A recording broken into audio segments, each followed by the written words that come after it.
You can tell me all you want about phenomenology and ball lightning, extreme exhaustion, mass hysteria, and how drugs affect the flow of information to the brain. And I wouldn't argue with you for 1 minute, except 2 years ago, on a 100-degree night in August, Charlie Warner and I took off from Austin in Charlie's 67 Ford pickup with no air conditioning, bad brakes, busted clutch, one red fender, bald tires, fishtailing all over the lane and tailpipe dragging the highway so bad you could see sparks in the rear view.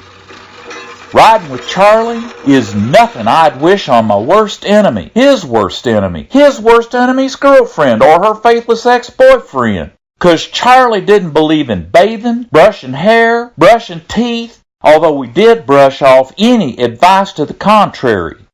He popped lice with his teeth, picked his nose, and passed trophies to anyone who would look. Worst of all, he drove like the drugs he gobbled by the handful. You could ask me why I went with him, but we all have friends who grow like a fungus you can never scrub away, and Charlie made those friends seem easy to avoid.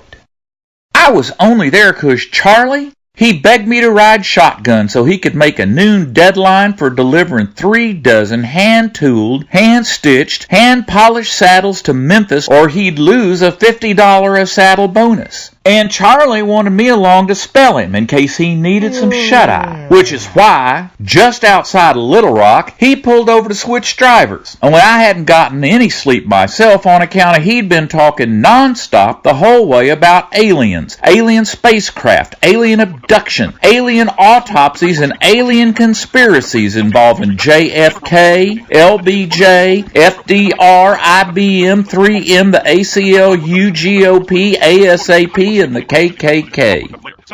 I told him I was about to nod off myself.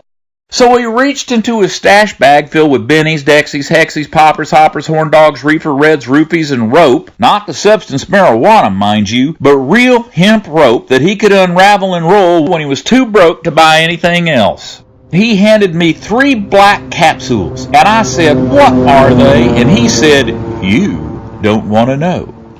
I didn't want to know, 'cause you know what? I don't know drugs, don't do drugs, don't like drugs, just say no. But you don't say no to Charlie, because anyone who knows Charlie knows he doesn't know the word no. Only suddenly, I pictured myself driving Charlie's truck and nodding off with a bad headlight, bad brake pedal, broken clutch, bald tires, and tailpipe dragging the highway so bad you could see sparks in the rearview mirror.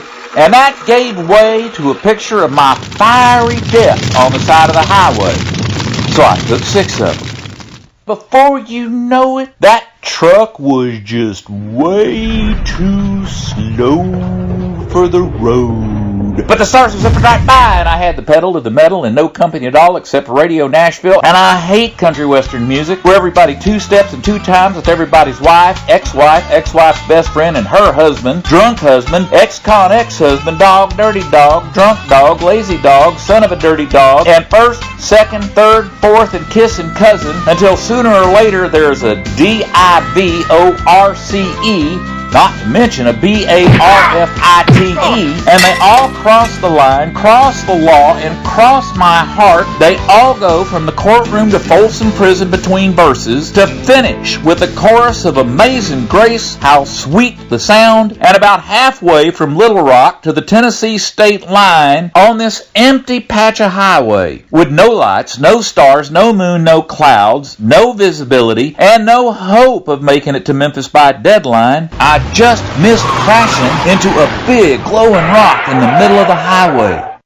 The biggest rock you ever saw. Bigger than an oil barrel.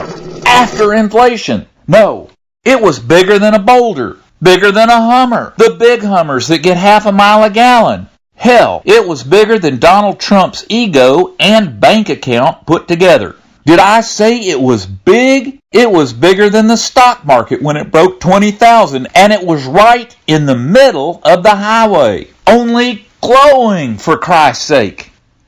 Well, I bet you can guess it weren't no rock. It were perfectly round, perfectly smooth, and it glowed in the dark. kind of blue, kind of orange.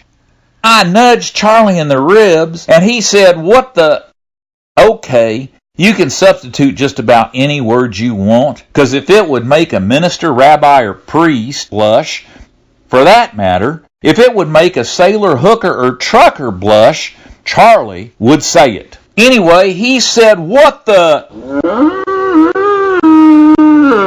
do you want?" And then he saw it too, and he said, "Holy, is that what I think it is?" We got out of the truck and walked around the thing and listened to it hum, a low hum, like a refrigerator, generator, vibrator, motel bed with magic finger, more like a girlfriend at 3 a.m. with an endless gurgle of words and not a thought to put with them, droning on and on and on and on, and you pull your pillow over your head so you can't really hear it, but the droning never stops.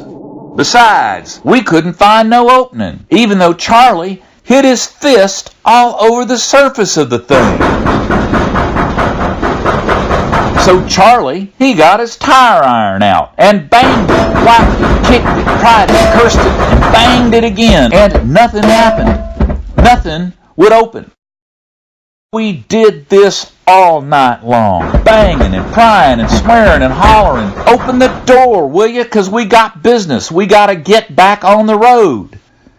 So finally, Charlie said, "To hell with it. That's one tough nut to crack." And then he tells me a story about his grandfather, the safecracker, who would sit Charlie on his knee and tell him about the safes he blew. And he had this 11th commandment: if it won't open on its own, blow it. So let's go get the shotgun. Before I can stop him, he leans into his truck and pulls his 15-shell, 20-gauge, double-barrel pump-action shotgun off the rack in his rear window, with me yelling what a stupid idea this is, and suddenly, this big blue light fills the sky around us. That's exactly what it was. A big blue light in the middle of the Arkansas night. And the next thing I remember is looking up from the grass at this trooper wearing a khaki shirt, khaki pants, khaki socks, and a khaki-colored complexion staring back down at me through his mirrored shades, which reflected me looking back at him, reflected me and his mirrored shades. And he hollered to his partner, "I guess this is the driver here." When they got me to my feet, there was no sign of Charlie, no sign of his tire iron, no sign of the Reefer Reds, roofies, or rope. Thank the Lord for that much. And sure as sweet mother-loving Jesus, no sign of the big glowing rock, which I'm sure you can figure out means they didn't believe a word of my story, or even that there ever was any rock, saddles, tire iron, or Charlie. Worse, we couldn't get the truck started, and all the saddles were gone, and on top of all that, I'm standing there absolutely naked, which meant they charged me with public indecency on top of reckless vehicular abandonment and public intoxication. Bottom line, it took me 3 days to get out of jail, get out of town, and get back to Austin. And to this day, I couldn't tell you what happened on that August night between Texas and Tennessee, except that rock magnetized Charlie's truck so badly 5 guys couldn't pull his shotgun off the tailgate. And believe it or not, no one ever saw Charlie on this earth again.